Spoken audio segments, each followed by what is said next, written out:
setelah benteng yang kedua sudah ditaklukkan, maka benteng yang ketiga yaitu benteng Az-Zubair. Ini juga memakan waktu yang lama, dikepung lama. Penduduknya yang ada di dalam tidak keluar. Sampai kemudian ada yang memberitahu, "Ya Rasul, walaupun engkau itu mengepung lama, mereka itu akan tenang di dalamnya." Kenapa? Karena mereka itu mempunyai makanan yang melimpah, dan kemudian ke dalam benteng mereka itu mengalir air. Jadi sumber yang ada di dalamnya membuat mereka walaupun tidak keluar dari benteng itu tetap merasa aman. Maka kalau engkau ingin menaklukkan mereka, yang harus dilakukan itu adalah menghalangi sumber yang membuat mereka itu tetap tenang bertahan di dalamnya, yaitu mata airnya. Maka kemudian Rasulullah SAW memutus sumber mata air itu. Ya, karena sumber mata airnya sudah terputus, mau tidak mau mereka itu akan keluar juga. Maka di sini kan kalau pada masa sekarang di antara WA yang mungkin bisa kita baca, bagaimana kita itu menaklukkan orang Zionis Yahudi, ya memutus sumber dari makanan mereka dengan tidak membeli apa yang menjadi produksi mereka, sebagaimana yang dilakukan oleh Rasulullah SAW ini.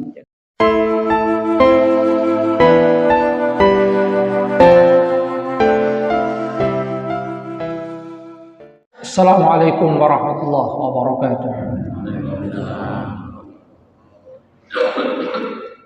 Innal hamdalillah nahmaduhu wa nasta'inuhu wa nastaghfiruh wa na'udzu billahi min shururi anfusina wa min sayyiati a'malina.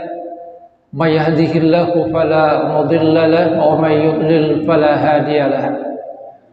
Ashhadu an la ilaha illallah wahdahu la syarika lahu وأشهد أن محمدا عبده ورسوله لا نبي بعده اللهم صل على محمد وعلى آل محمد كما صليت على آل إبراهيم إنك حميد مجيد اللهم بارك على محمد وعلى آل محمد كما باركت على آل إبراهيم إنك حميد مجيد رب اشرح لي صدري ويسر لي أمري واحلل عقدة من لساني yafqahu qawli amma ba'du. Hadirin jamaah salat subuh rahimakumullah. Alhamdulillah, kita bersyukur kepada Allah Subhanahu wa taala yang masih memberikan kita nikmat sehat, nikmat sempat, serta nikmatul iman, sehingga kita bisa melangkahkan kaki ke masjid ini, memenuhi panggilan Allah Subhanahu wa taala lewat suara muadzin, menghambakan diri kita kepada Allah Subhanahu wa taala. Karena memang inilah tujuan diciptakannya kita, yaitu dalam rangka ibadah kepada Allah Subhanahu wa taala. Rasulullah sallallahu alaihi wasallam menyatakan, kullun nasi yaghdu faba'i'un nafsah famu'tiquha aw mubiquha. Setiap manusia ketika mereka itu diberikan oleh Allah Subhanahu wa taala nikmat memasuki waktu pagi, maka dia layaknya orang yang memperdagangkan dirinya. Nah, di antara manusia yang memperdagangkan dirinya, kata Rasulullah sallallahu alaihi wasallam, famu'tiquha, ada yang bisa memerdekakan dirinya dengan melakukan amal-amal solih.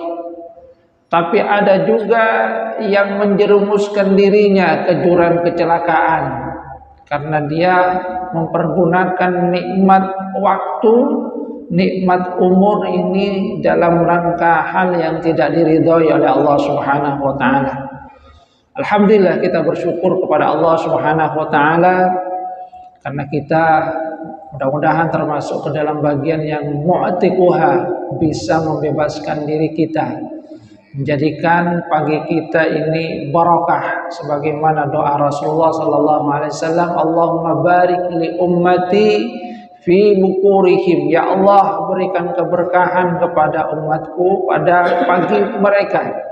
Keberkahan di sini maksudnya adalah ziyadatul khair, banyaknya kebaikan yang kita lakukan mulai dari aktivitas di pagi hari. Hadirin jamaah rahimakumullah, kita lanjutkan kajian sirah nabawiyah. Dulu kita sudah membahas persiapan awal pada perang Khaybar. Perang Khaybar merupakan satu perang yang berkaitan dengan Yahudi, yang di dalamnya nanti Allah Subhanahu wa taala memberikan karunia yang besar berupa ghanimah dan fai kepada umat Islam. Seperti yang pernah saya sampaikan bahwa benteng Khaybar, jadi pada masa lalu memang satu hal yang menjadikan satu daerah itu sulit untuk ditaklukkan adalah adanya benteng-benteng yang kuat, yang itu mungkin beda dengan sekarang. Nah, di Khaybar itu ada banyak benteng. Benteng ini terbagi dari dua bagian. Jadi Khaybar ada dua bagian.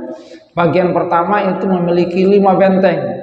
Ada namanya benteng Naim, ada benteng Sa'ab bin Mu'ad, ada benteng Qol'ah Az-Zubair, ada benteng Ubay, dan ada benteng An-Nizar. Ini di bagian pertama. Sedangkan di bagian yang kedua itu terdiri dari 3 benteng. Benteng Qamush milik dari Bani Al-Haqiq, kemudian benteng Watih, dan benteng Salalin. Nah, pertempuran yang dahsyat itu nanti hanya terjadi pada bagian pertama dari Khaybar ini. Sementara di bagian kedua, di wilayah yang kedua itu banyak menyerah kepada Rasulullah SAW tanpa adanya peperangan. Nah, ketika Rasulullah SAW tiba di sana, Rasulullah SAW kemudian memerintahkan pasukannya untuk mengambil posisi. Yang dalam hal ini kemudian sahabat Rasulullah SAW bertanya kepada Rasulullah, ya Rasul, posisi ini apakah merupakan wahyu dari Allah Subhanahu wa taala yang kita tidak boleh untuk berijtihad di dalamnya, ataukah ini adalah siasat perang? Maka kata Rasulullah SAW, "Tidak, ini adalah siasat perang." Kalau ini siasat perang ya Rasul, maka dalam pandangan saya tempat ini kurang strategis. Kenapa? Karena ini sangat dekat dengan benteng dari orang-orang Yahudi, di mana mereka itu bisa melihat kita sementara kita tidak bisa melihat mereka. Panah mereka itu mudah sampai kepada kita, sementara panah kita itu tidak akan bisa menjangkau mereka. Karena itu saya sarankan kita memilih tempat yang lain yang lebih strategis. Di sini juga ada banyak pohon kurma, kita tidak leluasa. Maka Rasulullah SAW mengikuti saran dari sahabat Hubab Al-Mundhir ini. Beliau kemudian memilih tempat yang lain yang diisyaratkan oleh Hubab Al-Mundhir. Sehingga dari hal ini kemudian sebagian ulama menyatakan bahwasanya dalam hal tertentu Rasulullah SAW itu juga berijtihad. Terbukti dari apa yang ditanyakan oleh Hubab Al-Mundhir ini, bahwa apa yang dilakukan oleh Rasulullah SAW itu adalah bagian dari siasat perang berdasarkan ijtihad dari Rasulullah SAW. Nah, kemudian Rasulullah SAW ketika mengepung itu beliau menyerahkan panji itu. Panji itu beliau serahkan, di mana beliau katakan panji ini akan diserahkan kepada seseorang yang dicintai oleh Allah Subhanahu wa taala dan Rasulnya, dan Allah dan Rasulnya itu juga mencintainya. Tentu saja semua sahabat itu berharap bahwasanya panji itu akan diberikan kepada mereka, karena Rasulullah menyatakan bahwasanya panji ini akan diberikan kepada seorang yang dicintai oleh Allah dan Rasulnya, dan dia juga mencintai Allah dan Rasulnya. Keesokan harinya kemudian sahabat berkumpul. Rasulullah kemudian bertanya, di mana Ali bin Abi Thalib? Kata yang lain, Ali itu sedang sakit mata ya Rasul. Bawa dia kemari. Rasulullah kemudian mendekati Ali bin Abi Thalib dan meludahi kedua matanya, berdoa untuk kesembuhan Ali bin Abi Thalib.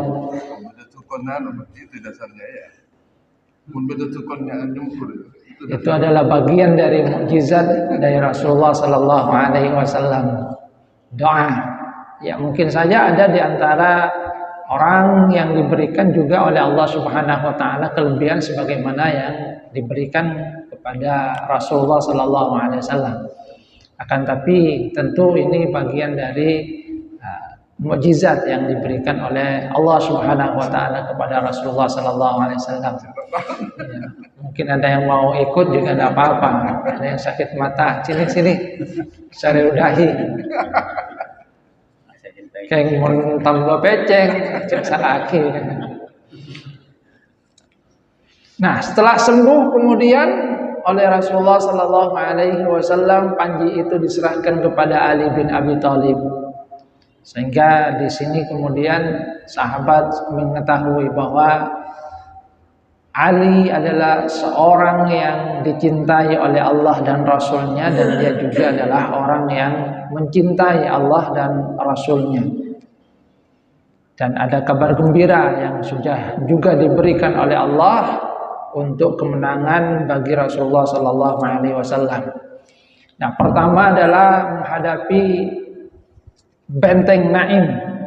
Jadi pertama kali adalah Benteng Naim yang merupakan garis pertahanan Yahudi yang pertama karena letaknya strategis. Benteng ini milik dari seorang Yahudi yang bernama Marhab. Dia seorang jagoan. Nah, ketika mengepung benteng ini kemudian keluarlah Marhab ini seorang jagoan. Dia kemudian menantang dari sahabat-sahabat Rasulullah SAW, silahkan kalian maju. Saya adalah jagoan dari Yahudi. Orang-orang sudah tahu bahwasanya saya adalah jagoan. Maka kemudian dihadapi oleh seorang sahabat Rasulullah SAW yang bernama Amir Al-Aqwa. Terjadi pertarungan. Jadi pertarungan ini masih 1 lawan 1 dan Amir bin Al-Aqwa ini mati syahid, kalah. Melihat bahwasanya dia menang, kemudian Marhab kembali menantang. Bukankah kalian lihat saya ini jagoan, ini sudah kalah. Siapa lagi yang mau bertarung dengan saya, yang ingin mati? Maka majulah Ali bin Abi Thalib. Dia katakan, saya ini dilahirkan oleh ibu saya sebagai seorang singa. Maka kemudian terjadi pertarungan, dan untuk yang kedua ini dimenangkan oleh Ali bin Abi Thalib dengan izin Allah Subhanahu wa taala. Setelah itu keluarlah Yasir, saudara Marhab. Dia kemudian menantang juga. Sekarang siapa yang berani melawan saya? Jadi biasanya memang di awal adalah pertarungan satu-satu seperti halnya pada perang Badar. Itu kan dimulai dengan perang satu-satu, setelah itu baru peperangan secara umum. Jadi Yasir, saudara Marhab, setelah tewasnya saudaranya kemudian menantang. Majulah Zubair bin Al-Awwam. Nah, pada saat itu ibunya yang merupakan bibi dari Rasulullah sallallahu alaihi wasallam itu bertanya, jadi Sofiyah binti Abdul Muthalib bertanya kepada Rasulullah, gimana kira-kira anak saya ini? Khawatir. Takut seperti halnya Amir tadi yang tewas mati syahid. Kata Rasulullah, jangan khawatir, anakmu akan menang. Dan ternyata memang yang memenangkan pertarungan itu adalah Zubair bin Awam. Nah, setelah itu baru terjadi pertempuran yang sengit antara pasukan Rasulullah Sallallahu Alaihi Wasallam dengan para petinggi Yahudi yang ada di benteng pertama ini, dan yang memenangkan itu adalah pasukan dari Rasulullah Sallallahu Alaihi Wasallam. Walaupun dalam beberapa riwayat itu dikatakan bahwa pertempuran ini berlangsung dalam beberapa hari. Nah, setelah menaklukkan benteng yang pertama, kemudian benteng yang kedua, yaitu benteng Asy'ab. Benteng Asy'ab ini merupakan benteng yang kekokohannya itu di bawah benteng Naim. Akan tetapi Rasulullah Sallallahu Alaihi Wasallam tentu saja juga cukup kesulitan, karena memang sekali lagi kalau di masa itu yang menjadi pertahanan adalah benteng. Cuma kalau benteng pada masa lalu itu kan bagian atasnya itu tentu saja bisa, kalau sekarang itu kalau pakai pesawat itu sudah langsung dibom gitu. Itu pertempuran di masa lalu. Jadi dikepung selama kurang lebih 3 hari. Sampai kemudian di hari yang ketiga Rasulullah Sallallahu Alaihi Wasallam berdoa secara khusus kepada Allah Subhanahu Wa Taala untuk kemenangan, karena sudah 3 hari mengepung benteng ini. Sampai dari beberapa orang dari Bani Aslam itu datang kepada Rasulullah Sallallahu Alaihi Wasallam, ya Rasul, kami sudah berusaha, akan tapi apa daya kami itu belum mampu. Maka Rasulullah SAW kemudian berdoa kepada Allah, ya Allah, Engkau maha mengetahui keadaan mereka, bahwasanya mereka itu tidak memiliki kekuatan, maksudnya Bani Aslam, dan aku pun tidak memiliki sesuatu yang bisa saya berikan kepada mereka. Maka ya Allah, taklukkanlah benteng yang paling kaya ini agar bisa diberikan sebagai bahan makanan. Dan disitulah kemudian memang benteng yang kedua ini adalah benteng yang banyak makanan melimpah di dalamnya. Setelah berdoa kemudian Rasulullah SAW menyuruh kaum muslimin untuk menyerbu, dan terjadilah perang tanding, pertempuran yang sengit. Tapi pada akhirnya benteng yang kedua ini juga berhasil dikuasai oleh kaum muslimin. Di dalam riwayat itu kemudian di dalamnya itu memang ada banyak bahan makanan, termasuk juga bahan untuk peperangan, ada meriam dan beberapa kendaraan perang. Kemudian yang ketiga, setelah benteng yang kedua sudah ditaklukkan, maka benteng yang ketiga yaitu benteng Az-Zubair. Ini juga memakan waktu yang lama, dikepung lama. Penduduknya yang ada di dalam tidak keluar. Sampai kemudian ada yang memberitahu, ya Rasul, walaupun engkau itu mengepung lama, mereka itu akan tenang di dalamnya. Kenapa? Karena mereka itu mempunyai makanan yang melimpah, dan kemudian ke dalam benteng mereka itu mengalir air. Jadi sumber yang ada di dalamnya membuat mereka walaupun tidak keluar dari benteng itu tetap merasa aman. Maka kalau engkau ingin menaklukkan mereka, yang harus dilakukan itu adalah menghalangi sumber yang membuat mereka itu tetap tenang bertahan di dalamnya, yaitu mata airnya. Maka kemudian Rasulullah SAW memutus sumber mata air itu. Ya, karena sumber mata airnya sudah terputus, mau tidak mau mereka itu akan keluar juga. Maka di sini kan kalau pada masa sekarang di antara WA yang mungkin bisa kita baca, bagaimana kita itu menaklukkan orang Zionis Yahudi, ya memutus sumber dari makanan mereka dengan tidak membeli apa yang menjadi produksi mereka, sebagaimana yang dilakukan oleh Rasulullah SAW ini. Jadi kata yang memberikan nasihat, walaupun engkau kepung selama 1 bulan, mereka tidak akan keluar, sumber makanannya melimpah, air itu juga masuk ke dalam benteng mereka. Jadi mereka tenang, makan, minum, kemudian sumber mata air sudah cukup, sehingga walaupun tidak keluar dari benteng, keadaan mereka itu terjamin. Kalau ingin mereka keluar menghadapi engkau, maka putus yang menjadi sumber dari penghidupan mereka. Nah, ketika sumber mata airnya diputus, maka pada akhirnya mereka kebingungan. Karena kalau makan tidak minum itu daleken itu. Kalau tidak makan sehari mungkin masih kuat itu. Tapi kalau menghadapi tidak minum, itu yang lebih berat lagi. Sehingga pada akhirnya ketika sudah diputus, mau tidak mau mereka harus keluar menghadapi kaum muslimin. Dan terjadilah pertempuran yang sengit. Jadi mau tidak mau mereka keluar menghadapi kaum muslimin. Dalam peristiwa itu beberapa kaum muslimin terbunuh, tapi di Yahudi itu juga banyak yang tewas dan dapat ditaklukkan benteng Zubair. Setelah benteng Zubair kemudian benteng Ubay. Jadi benteng Ubay, kaum muslimin juga menyerangnya, mengepungnya, akan tetapi tetap juga bisa dikalahkan. Ada dua jawara Yahudi yang menantang duel pada waktu itu juga, sama dengan di awal.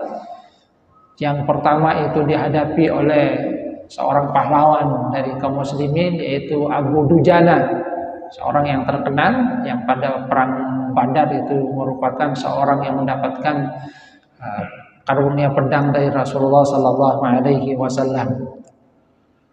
Nah, karena benteng Ubay sudah ditaklukkan, maka kaum Yahudi kemudian pindah ke benteng yang terakhir di bagian pertama ini, yaitu benteng An-Nizar.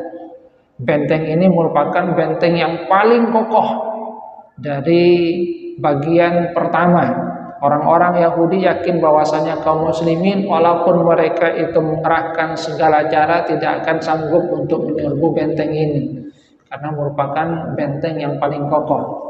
Jadi di bagian pertama, dan ini memang merupakan benteng terakhir di bagian pertama ini. Kenapa? Kalau yang pertama tadi itu mulai dari benteng pertama itu ditaklukkan, mereka lari ke benteng yang kedua, ditaklukkan lagi, lari lagi ke benteng yang ketiga, ditaklukkan, lari sebagian lagi ke benteng yang keempat. Nah, ini adalah benteng terakhir di bagian pertama. Mereka itu merasa yakin bahwasanya Rasulullah SAW dan para sahabatnya tidak akan mampu untuk menyerbu. Jadi, tinggal di sana dengan anak dan istri mereka, di mana itu tidak mereka lakukan di benteng terdahulu. Namun kemudian Rasulullah SAW tentu saja juga memikirkan bagaimana strateginya. Strateginya diantaranya seperti yang mungkin pernah kita lihat di beberapa film, yaitu dengan memasang alat pelontar. Kenapa? Karena kalau berhadapan itu sudah akan ditutup itu, masuk ke dalamnya itu tidak bisa. Maka kemudian dibuat alat pelontar yang kemudian dimasukkan ke dalamnya, termasuk juga sebagian diarahkan untuk merobohkan benteng dari orang-orang Yahudi, benteng An-Nizar ini. Ya, karena kemudian banyak dilontarkan batu itu pada akhirnya berlobang juga dan kaum muslimin bisa menyerbu. Terjadi pertempuran yang dahsyat, akan tetapi kemudian tetap juga bisa ditaklukkan. Hadirin jamaah rahimakumullah, ini yang ada pada bagian pertama. Tentu saja di situ kita lihat bahwa ada usaha-usaha yang dilakukan oleh Rasulullah SAW. Pertempuran di perang Khaybar ini bukan dalam waktu yang sebentar, akan tapi dalam jangka waktu yang cukup lama. Di antara pelajaran yang bisa kita lihat tadi, bahwa pada masa itu memang satu kaum itu merasa terlindungi dengan adanya benteng itu. Dan ini adalah strategi yang ada pada masa dahulu. Akan tetapi kemudian Allah Subhanahu wa taala memberikan pertolongan kepada Rasulullah sallallahu alaihi wasallam. Kemudian yang kedua yang bisa kita lihat bahwa strategi yang dilakukan oleh Rasulullah sallallahu alaihi wasallam itu juga diantaranya adalah dengan memutus bahan yang bisa membuat mereka bertahan, sehingga mereka kemudian keluar, yang di dalamnya ada pelajaran bagi kita pada masa sekarang.